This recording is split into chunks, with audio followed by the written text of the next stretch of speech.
Hello, I'm Oliver Colling. This is my 70s TV childhood.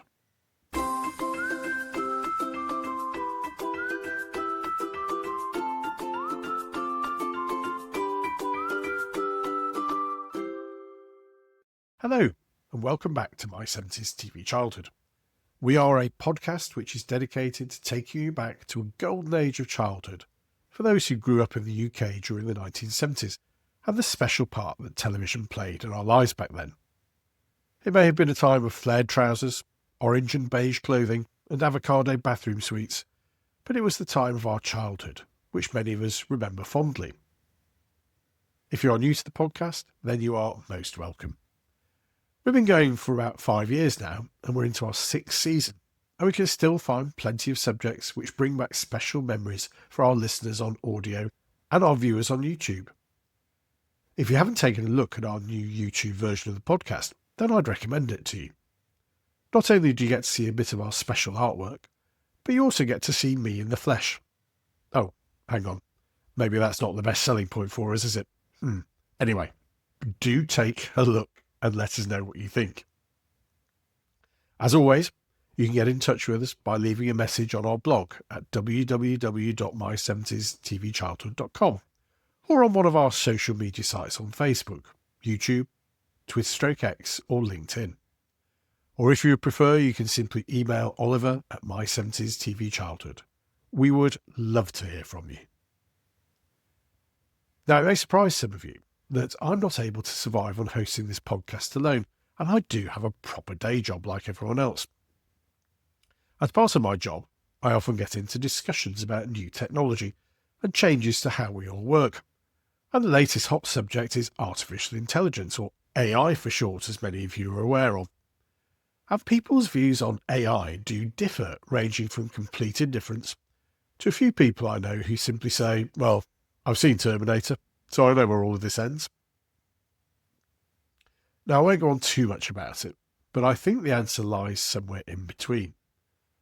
But one thing which AI has done is to allow us to create things which look real, but are actually artificial.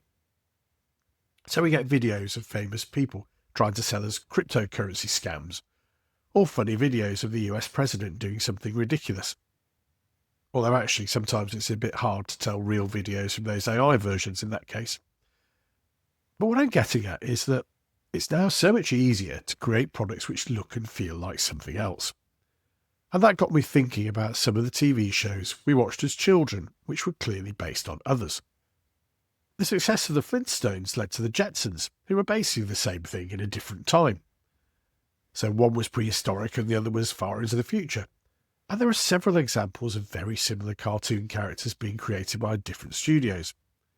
And I think all of this shows that a good idea is often copied, and this is what I want to think about for the rest of this episode. Some of you have been in touch with the show over the years, have accused me of being a bit too BBC-centric in my memories. What shows we cover. And there may be some justification for your accusations, but we weren't one of those families where you weren't allowed to watch the commercial channel, as it was known. But there were definitely some areas where the BBC led the way and ITV attempted to follow. And one of these areas was children's programming, where I think the BBC often set the direction for travel for programming, even if they didn't have that much money to spend on them. The flagship of BBC Kids TV, literally, was Blue Peter, as it was named after a naval signal flag meaning ready to sail. From its origins in the late 1950s, it became the children's entertainment lead of the 60s and 70s and amassed a huge loyal following. And under the editorship of the legendary and quite formidable Biddy Baxter, it went from strength to strength. Now, we've covered Blue Peter in a number of our previous episodes, so I won't dwell on it too much, only to say that its enormous success proved a challenge to ITV commissioners, as they felt they needed something to compete with the Blue Peter juggernaut, and in 1968 they came up with a new show. What should we come up with, you can imagine them saying? Kids everywhere are glued to Blue Peter. It's wholesome, it's safe, it's very BBC, isn't it? Which is exactly a problem that we can solve. So the ITV commissioners hatch a plan. We'll launch a rival, a magazine show but edgier, Well, I'm sure they weren't saying edgier in 1968, probably some other equivalent. So not just how to build a castle out of used toilet rolls, but more, here's what's going on in the world. And then we're followed up by the band who smashed up their hotel room last night. And thus, Magpie was born.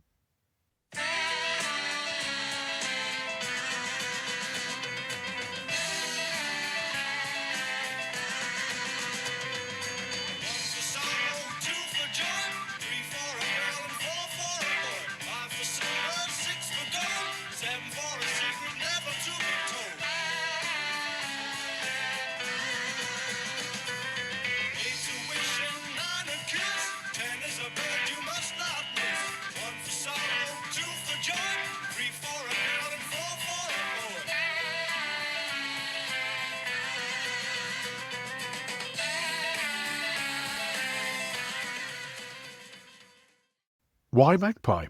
Well, magpies are nosy, noisy, unpredictable, and they steal and collect shiny things, which I think was basically the programme's entire editorial policy. One week, we're talking about animal cruelty. The next week, we've got Mark Bolan covered in glitter. And all after a great opening theme from the Spencer Davis Group. It was like Blue Peter, but it was also nothing like Blue Peter, if that makes sense. Blue Peter was the reliable scout leader, always with a badge and a neat haircut.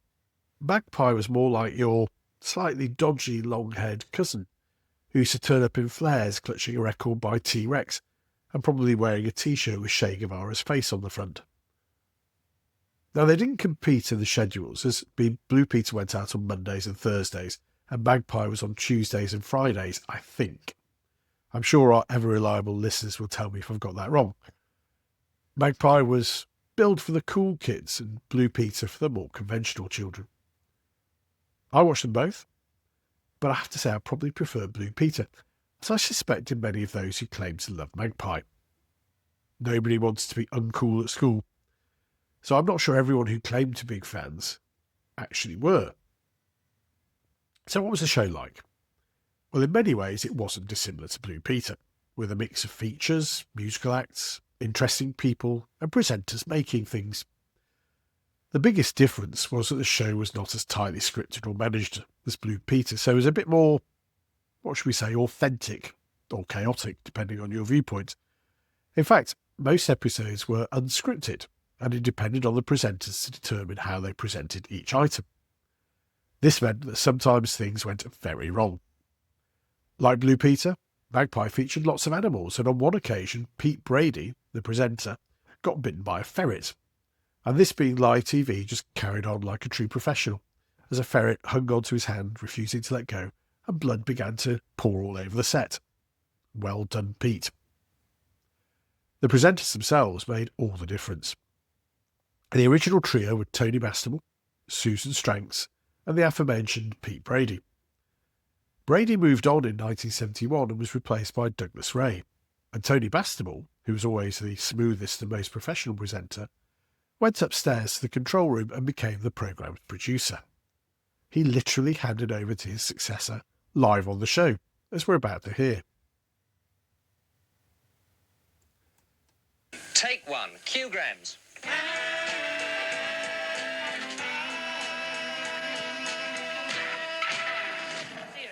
And a very big welcome indeed to Friday's edition of Magpie. A very important day. Important for me because it's my first day up here in the control room in this producer's chair. And important for everyone else because today is today when we reveal who is going to take over from me as a presenter with Sue and Doug on that screen. And believe it or not, we've already given you a clue. We gave you the clue on Tuesday's programme. Now, Tuesday's programme, you'll remember, opened with a bit of film from the ploughing match that we went to last Saturday. Take a close look at it again. Here it is, coming up on our monitor screen.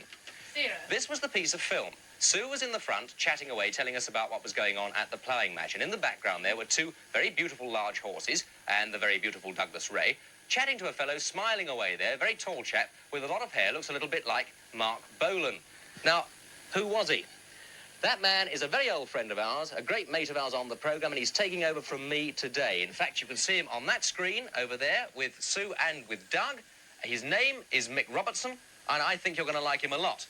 And having said that, I think I've talked quite enough, so let's give him some work to do. So stand by 4, stand Mick by and cue him. He suits that suit, doesn't he? I think so too, yeah. How do you feel, Mick? This is it? A bit nervous. Didn't you say cue him? Yeah, you have to start soon. Listen, I was in this seat something like a year ago, looking at that camera, and suddenly a little red light came on the top there. You see how it's going off and on just now? What's that all about? Well, that means you're on, mate. Good luck. Oh, thanks very much. The first news desk that I do is going to be all about me. What I want to do is prove to you that I'm not just a figment of Tony's imagination. I really do exist. I am real. I have a past. I was young once, and just to prove that, I've got a couple of photos that I'd like to show you. The first one is of when I was very little with short hair. I'm the one in the middle with some Cocker Spaniel pups. My family's always had dogs, and I'm keeping up the tradition because I now have my own dog. This is him. This is Piper. He's a golden Labrador. He loves carrying things, as you can see from the photo. So when I take him shopping, he generally brings home the shopping with me, which is very useful. Mick Robertson was the embodiment of Magpie to many and became an immediate heartthrob for young girls and probably quite a few of their mums across the land. He looked like your archetypal 70s man with his slim build, long curly hair, and his flared trousers, which also fitted very tightly above the knee, much to the delight of those mums I mentioned earlier. He also seemed like a really nice bloke with a gentle voice and a natural way of including the kids in the audience in whatever he was doing. Dads who were watching then took far more interest when Jenny Hanley took over from Susan Stracks in 1974. She had been a Bond girl on Her Majesty's Secret Service and brought that glamorous touch to the show, as well as having a really posh accent. These three were in place until 1977 when Tommy Boyd took over from Ray, and for me that became the iconic classic Magpie presenter lineup in the way that John Noakes, Peter Purvis and Valerie Singleton represent my classic presenting lineup for Blue Peter. Now I'm sure some of you disagree on both of my classic lineups, so what were yours? Do get in touch and let me know. Thinking about it, the two shows did have a lot in common. They had features on how to make things, although Magpie tended to be more things like hippie-ish jewellery and tie-dye t-shirts, rather than the more wholesome sticky-back plastic type creations of Blue Peter. They also both featured live music, although I think Magpie definitely tried to be the trendier show of the two, and featured bands like The Sweet, Slade and T-Rex, rather than the slightly safer choices of Biddy Baxter on Blue Peter. And apparently on one appearance, Mark Bolan was covered from head to foot in glitter, so much so that the glitter shed and got everywhere, with bits being discovered for months afterwards throughout the Thames Television studios. Oh, and they both had their annual appeals. Blue Peter asked us for used postage stamps, or aluminium foil, or old buttons, whereas Magpie cut to the chase and asked us to send in cold, hard cash for their appeal. On a side note to this, and I have asked this before, but still haven't got a satisfactory answer from our lovely listeners, how did Blue Peter make money from old postage stamps and bits of foil? I still can't work it out, and somebody out there must know. Please do let me know. There were also the books. Magpie, like most other shows, had its own annual at Christmas, but also had a range of educational books, one of which was one of the very first books I ever had, and I have it here. It's The Magpie Pocket Book of Trains by Michael Robertson, who I assume wasn't the same as Mick Robertson, and it is a lovely little book. Just looking on the back cover, it costs 5 shillings or 25 new pence. And the description says, attractive, fully illustrated pocket books which every boy and girl will want to collect. Each title in the series is based on subjects covered by the popular Magpie Thames TV series, a children's magazine programme presented twice a week on the ITV network by Tony Bastable, Peter Brady and Susan Stranks. That's interesting, so that means it must be very early on the career of Magpie when these books came out. Let's have a look. Oh yes, it was published in 1969 when I was 2 years old. I remember my father brought it back to me when he went on a trip to Oxford. I couldn't even read at the time, but over the next few years I do remember reading it from cover to cover many, many, many times. And very educational it is too, with sections on the history of trains. There's a feature here on the different types of dining cars available on British Rail, and the future of trains, which appears to consist of our future trains will be monorails and tracked hovercrafts. And the tracked hovercraft is going to be able to go at speeds of around 400 miles an hour, which is nice. I wonder what happened to those. We were so full of optimism at one point.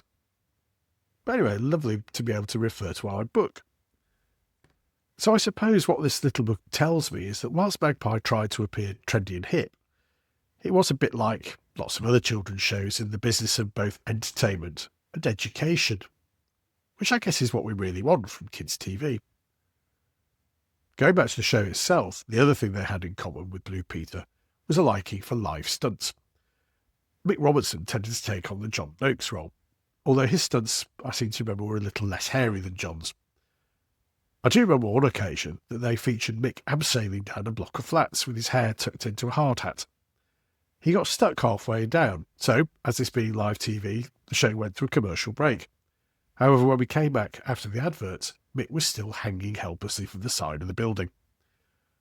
I'm sorry, Mick, I can't actually remember how you got down from there.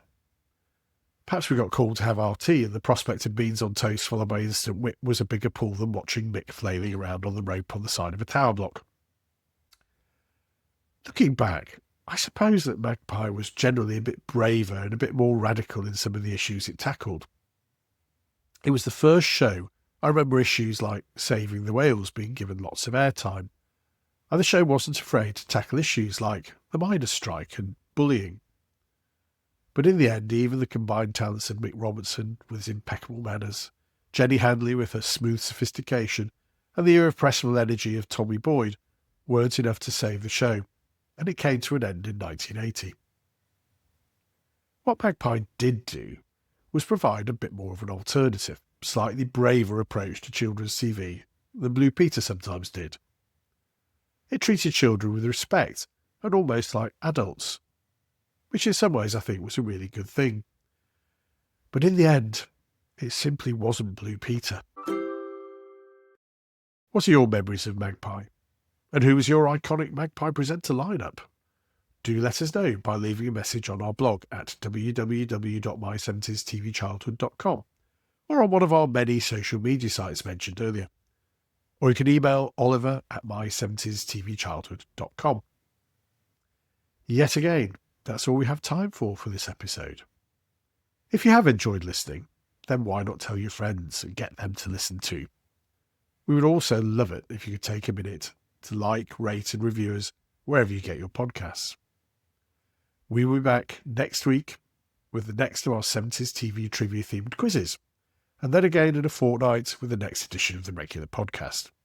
So until then, take care, keep in touch with your inner Magpie, and join us again soon for more from My 70s TV Childhood.